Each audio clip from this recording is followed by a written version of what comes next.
Super! Apsveicu tevi! Tu beidzot esi nolēmusi tik tiešām palīdzēt cilvēkiem tevi atrast. Tu esi nolēmusi ieguldīties mārketingā un būvēt savu zīmolu. Kas ir pirmie soļi, kas tev ir tagad jāzina, kā mēs kustamies tālāk? Ja? Jo šajā gadījumā mums ar tevi ir jāizrunā tavi mērķi, uz kuriem mēs tieksimies finansēs, veselībā, attiecībās un realizācijā. Jā, līdīsim arī tur, ja gadījumā tev likās, ka šeit ir runa tikai par naudu vai maksimums par naudu un realizāciju, tad nē, šeit ļoti svarīgi būs iziet cauri arī veselībai un attiecībām. Ja? Arī padalīšos ar vienu praksīti, kas tev palīdzēs atgriezties pie to vibrāciju, kurā vibrēt, lai vispār tiktu ārā no tās stagnācijas. Ja? Jo bieži sanāk tiešām iesprūst tajā stagnācijā, kur liekas, man nekas nepalīdzēs, tāpēc, ka es visu laiku kašķējos ar vīru. Ja? Mums ar vīru visu laiku kontras kaut kādas, bērni visu laiku neklausa, un pilnīgi liekas, ka mentors tevi no tā nekādīgi nekad neizvilks. Tev vispirms jāizšķirās no vīra, un tad tikai tu vari tālāk kaut ko plānot, mēģināt darīt. Ja? Tā es padalīšos ar praksi, kas palīdzēs atgriezties pie sevis, lai šādi uzskati vairs nebūtu par tevi, lai šī vairs nebūtu tava realitāte. Kā izskatās mūsu plāns turpmāko mēnesi? Katru mēnesi, ja, piemēram, mēs ar tevi strādājam ilgāk nekā 1 mēnesi, tātad rēķini, ka šis te šablons mums atkārtojās katru mēnesi. Mēs ar tevi sazvanamies uz garu zvanu. Parasti šis zvans aizņem aptuveni 2-3 stundas. Un šī zvana laikā tad mēs izrunājam visus šos te mērķus visās jomās, izrunājam tavu punktu A, kur tu šobrīd esi, un punktu B, uz kurien tad tu gribi iet, ko tad tu gribi sasniegt un kurā jomā, kādi tev ir mērķi. Pēc tam, kad mēs ar tevi tiksimies, ja, reizi nedēļā mēs ar tevi sazvanamies un reizi mēnesī mēs ar tevi tiekamies. Mums ir jāatrod abām viena diena mēnesī, kur mums nav laika limitu, kur mums nav ierobežojumi, kur mēs varam pilnīgi bez tādas skriešanas steigas iziet cauri mērķiem vēlreiz, tāpēc, ka tajā brīdī, kad tu man pašā sākumā runāsi par saviem mērķiem, nav pareizās vai nepareizās atbildes, ir aktuālās lietas, kuras ir jārisina. Un šīs aktualitātes tajā brīdī, kad tu sāc praktiski darboties, mainās. Pilnīgi vienmēr šīs aktualitātes mainās, un mēs šajā te tikšanās reizē vēlreiz ejam cauri visām jomām, visiem mērķiem, lai mēs saprastu, kur kas ir mainījies, vai ir mainījies, kā ir mainījies, un vēlreiz noformulētu mūsu punktu B, uz kurien tad mēs iesim finansēs, uz kurien mēs iesim realizācijā, uz kurien mēs tiecamies attiecībās un arī veselībā. Nu, lūk, un tad mēs apskatāmies tieši, kas ir tas, kas bremzē mūsu attiecību un veselības jomas, jo tieši veselība un attiecības ir tās, kas velk uz leju realizāciju un finanses. Un tātad tālāk mēs izrunājam uzreiz par praksīti, ko es teicu, ar ko es padalīšos. Tad, kad tu uzstādi savus mērķus, tu saproti to, ka pirmajā vietā vienmēr ir attiecības. Ja mēs sadalam dzīvi 4 jomās, kas ir attiecības, veselība, realizācija un finanses, tad tieši šādā secībā. Tieši šādā secībā, kur attiecības ar sevi tev vienmēr ir pirmajā vietā. Tālāk iet attiecības ar ģimeni un tālāk iet attiecības sociumā, ar pasauli, ja? Tā kā ar ārpasauli. Vispirms attiecības ar iekšējo pasauli, tad attiecības savā mikroklimatā un pēc tam attiecības ar ārējo pasauli, kas ir vēl svarīgāk par jebko visu pārējo.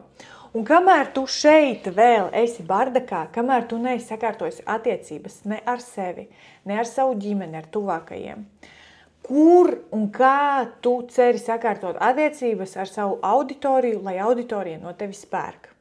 Izklausās diezgan nereāli, pareizi. Lūk, un tad, lai mēs šo te jomu sakārtotu, ko mēs darām? Mēs paskatāmies, kas mums vispār darās prātā, kas mums darās mērķos, kas mums darās vispār darbībās, ko mēs darām, kāpēc darām, ar kādiem mērķiem mēs darām. Un tieši šī iemesla dēļ ir šie te mērķi kārtīgi jāsakārto. Tā, kad mēs viņus sakārtojam, un pēc tam mēs viņus vēlreiz sakārtojam un pārkārtojam to, kas mums ir aktuāli. Ja? Tālāk ir veselība. Veselība ir tā joma, no kuras izriet attiecību joma. Ja? Tas, kā tev iet attiecību jomā, tos rezultātus tu ieraugi veselībā. Tātad, ja tev ir kārtība attiecībās ar sevi, attiecībās ar saviem tuvākajiem un attiecībās sociumā, kāpēc, ar kādiem mērķiem tu ej sociumā vispār, tev būs kārtība šeit, ja, kas ir garīgā veselība, kas ir tas, ko mēs ārstējam pie terapeitiem, koučiem, mentoriem. Ja. Iekšējais stāvoklis un stabilitāte rīcībās, ja, un šeit jau mēs runājam par disciplīnu, par stratēģiju. Tu nevari iet kaut kādās stratēģijās, kamēr tev ir bardaks attiecībās. Ja? Un tāpēc mums jāievieš kārtība šeit. Un pēc tam mēs kārtojam arī fizisko veselību, kas ir, lai tev nesāp mugura, lai tev nesāp galva, lai tev nesāp visas tās lietas, kas sāp tiem cilvēkiem, kas ir pārstrādājušies, kas liek savam ķermenim dzīties pēc kaut kādiem rezultātiem, nesaprotot pat īsti, kāpēc, uz kādu mērķi tad mēs ejam. Ja? Un no šī tad arī izriet tas, kā tu izskaties.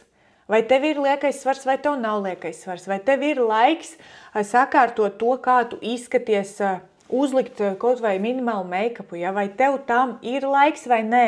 Tad varbūt, ka mums ir jāiet atpakaļ un jāatgriežas attiecībās ar ģimeni. Kāpēc? Tad ģimenē viss ir tādā hausā, ka tu apkalpo ģimeni, ja? Piemēram, arī ļoti bieži stāsts attiecībās ar ģimeni, ka sieviete apkalpo ģimeni, visus viņa apkalpo, un tā, ka viņa visus ir apkalpojusi, tad jau diena ir beigusies, un viņai tā arī nav bijis laiks sev. Ja? Lūk, un tad tālāk, tad, kad šeit viss ir sakārtots, mēs nonākam pie realizācijas, kur mēs kārtojam realizācijas sfēru, mērķus, kas tad ir tas, ko tu gribi sasniegt ar savu realizāciju. Kas tad ir tā tava misija, kas tad ir tas, kāpēc tu vispār dari to, ko tu dari. Ja? Jo bieži ir šis te erors, kur es eju realizācijā dēļ finansēm. Un viss. Un te ir viss. Vienkārši melna bilde tālāk. Man nav idejas, par ko runāt, ko stāstīt, kā veidot mārketinga stratēģiju. Protams, ka tev nav nekādas idejas, kā veidot mārketinga stratēģiju, tad, ja tava realizācija balstās tikai un vienīgi uz finansēm. Protams, ka tad tev nekad nebūs nekādas idejas, ja tava ideja ir nopelnīt. Tad kādas idejas var būt? Ir cilvēki, kas tiešām ir tādi ģēniji mārketingā, ka viņi māk pelnīt naudu, naudas pelnīšanas dēļ, tā viņiem ir kā spēle kaut kāda, ja? Bet sievietes, kuras ir šajā spēlē, viņas vispār neizskatās pēc sievietēm, viņas nejūtās kā sievietes, un viņas vispār arī nerealizējās kā sievietes, jo nauda pati par sevi sievietei ir par baudu, par labsajūtu, par skaistumu, par harmoniju, par mieru. Ja? Jo mierīgāka ir sieviete par to, ko viņa dara, kāpēc viņa dara, jo kārtīgāk viņai galvā viss ir sakārtots pa plauktiņiem, kāpēc viņa to dara, jo vieglāk viņai ir sasniegt šos te mērķus, un te ir stāsts par sievietes finansēm. Ja? Ja mēs runājam par kaut kādu piespiešanu sevi darīt kaut ko, kas ir pret manu dabu, pret maniem uzskatiem, pret maniem principiem, bet vismaz es nopelnīšu, tad aiz šī te bet arī stāv liekais svars, slimības, strīdi ģimenē, strīdi vispār ar sevi, iekšējie konflikti kaut kādi, kur es eju, kāpēc es to daru, kāda vispār jēga no tā. Un tieši tāpēc aicinu tevi neiet realizācijā, kas ir ar mērķi tikai un vienīgi nopelnīt. Šīs te realizācijas kas ir ar mērķi tikai un vienīgi nopelnīt, nekad neatnesīs augļus. Atnesīs varbūt finanses, ja? Bet šīs te finanses bonusā sev līdzi nesīs hausu attiecībās ģimenē, hausu attiecībās sociumā, hausu attiecībās ar sevi, izskatā defekti uz defektiem, un par labsajūtu mēs vispār nerunājam, ja par veselību mēs vispār nevaram šeit runāt. Un tātad prakse, kā sakārtot šo savu iekšējo stāvokli tā, lai tu atgrieztos pie saviem mērķiem. Ja? Tev bija mērķis, tu uz šo te mērķi intuitīvi ej, taustoties, meklējot, mēģinot, bet pagaidām īsti nekādu rezultātu nav, un biežāk sanāk stagnēt, bremzēties. Tātad, ko es daru tajos brīžos? Tad, kad man ir kaut kādas stagnācijas, ja? Tad, kad man liekas, ka nekas neiet uz priekšu. Es atgriežos atpakaļ. Tātad, kur man ir stagnācija? Ja man stagnācija ir finansēs, viss ir ļoti elementāri. Ja man stagnācija ir finansēs, solis atpakaļ ir realizācija. Ja es nevaru realizēties, solis atpakaļ ir kas? Ko tas nozīmē? Ja es nevaru realizēties, tātad man ir jākārto attiecības ar sevi. Sākam no lejas uz augšu. Mēs ejam tātad izrietot no finansēm. Mēs sākumā saprotam, kur mums ir rops. Ja, piemēram, rops ir veselībā, ja, kas ir jau augstāk, ja man rops ir tajā, ka es nevaru atrast laiku sev, es nevaru savākties, man nāk liekais svars, ja, tad es skatos, kur man ir augstāk, kur man ir trigeris, kur man ir problēma, kas man ir jārisina. Man ir jārisina attiecības ar sociumu, nevaru risināt attiecības ar sociumu, nesanāk. Bailes, nedrošība, nav pārliecības, tālāk, kur es eju tālāk. Es risinu attiecības ģimenē. Ģimenē man neviens neatbalsta, ģimenē man neviens nemīl, ģimenē mani neviens nesaprot. Tālāk es eju attiecībās ar sevi. Kāpēc? Tad es skatos, kura ir mana izvēle. Kura ir mana izvēle? Vai mana izvēle ir joprojām būt ģimenē, kur man ir mama, tētis, omīte, vectētiņš, krustmāte, kur ir kaut kāda radniecība, es izvēlos ar viņiem joprojām būt kontaktā, lai kaut ko priekš sevis saprastu. Ja? Un tad, kad es izeju ārpus šī te burbuļa, šīm te attiecībām, es nonāku tālāk attiecībās ar sevi. Attiecībās ar sevi kāpēc? Kāpēc es izvēlējos ar viņiem būt komunikācijā tieši šādā formātā? Ja šajā formātā man viss ir kārtībā, es skatos, kāpēc es esmu izvēlējusies ģimeni, jo ir ģimene, kuru tu neizvēlies, ir ģimene nākamā, ar kuru tu pavadi visu atlikušo mūžu, kad tu esi pieaudzis cilvēks, apzināts cilvēks, tu izvēlies ģimeni, kurā tu pavadi savu dzīvi. Un šī te ģimene ir tavs partneris, tavi bērni, ja? Un tātad tu esi izvēlējusies partneri, kāpēc tu esi izvēlējusies tādu partneri, kurš tev neļauj parūpēties par savu veselību, par savu labsajūtu, kurš tevi grib redzēt nelaimīgu. Kāpēc tu esi ar tādu partneri? Ja, ja šeit problēmu nav, ja šeit viss ir sakārtots sievietē, ja šeit viss ir kārtībā, viņa var iet tālāk realizācijā. Ja viņa nevar iet realizācijā, tas nozīmē, ka ir jāskatās atpakaļ. Kāpēc veselība ir tāda, kāda ir? Kāpēc skaistums ir tāds, kāds ir? Kāpēc fiziskā forma ir tāda, kāda ir? Kāpēc? Mēs ejam atpakaļ. Ja? Es ceru, ka tu saprati šo te mehānismu, šo te mēs kārtojam. Tas ir vissvarīgākais. Un šo te tu vari mēģināt arī patstāvīgi sakārtot. Jo nevienmēr ir vajadzīga iejaukšanās no malas, ja tu neej tajā kārtošanā ar mērķi būvēt mārketinga stratēģiju.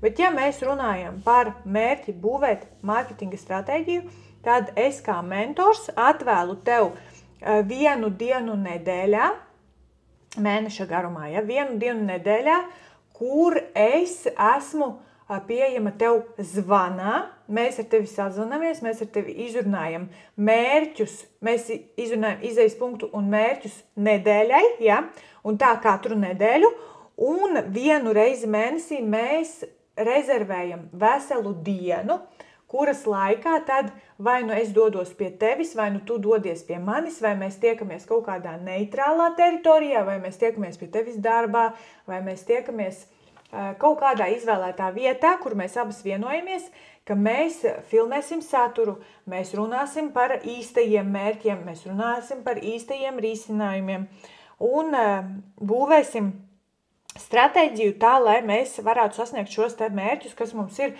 gan veselībā, gan realizācijā, gan finansēs, gan attiecībās. Ja? Nu, lūk, tā kā tiekamies. Mums ar tevi priekšā ir riktīgs foršs piedzīvojums, un pēc šī piedzīvojuma pilnīgi noteikti ne tikai realizācijā, ne tikai finansēs, bet arī attiecībās un veselībā tu kļūsi par pavisam citu cilvēku. Es nevaru sagaidīt.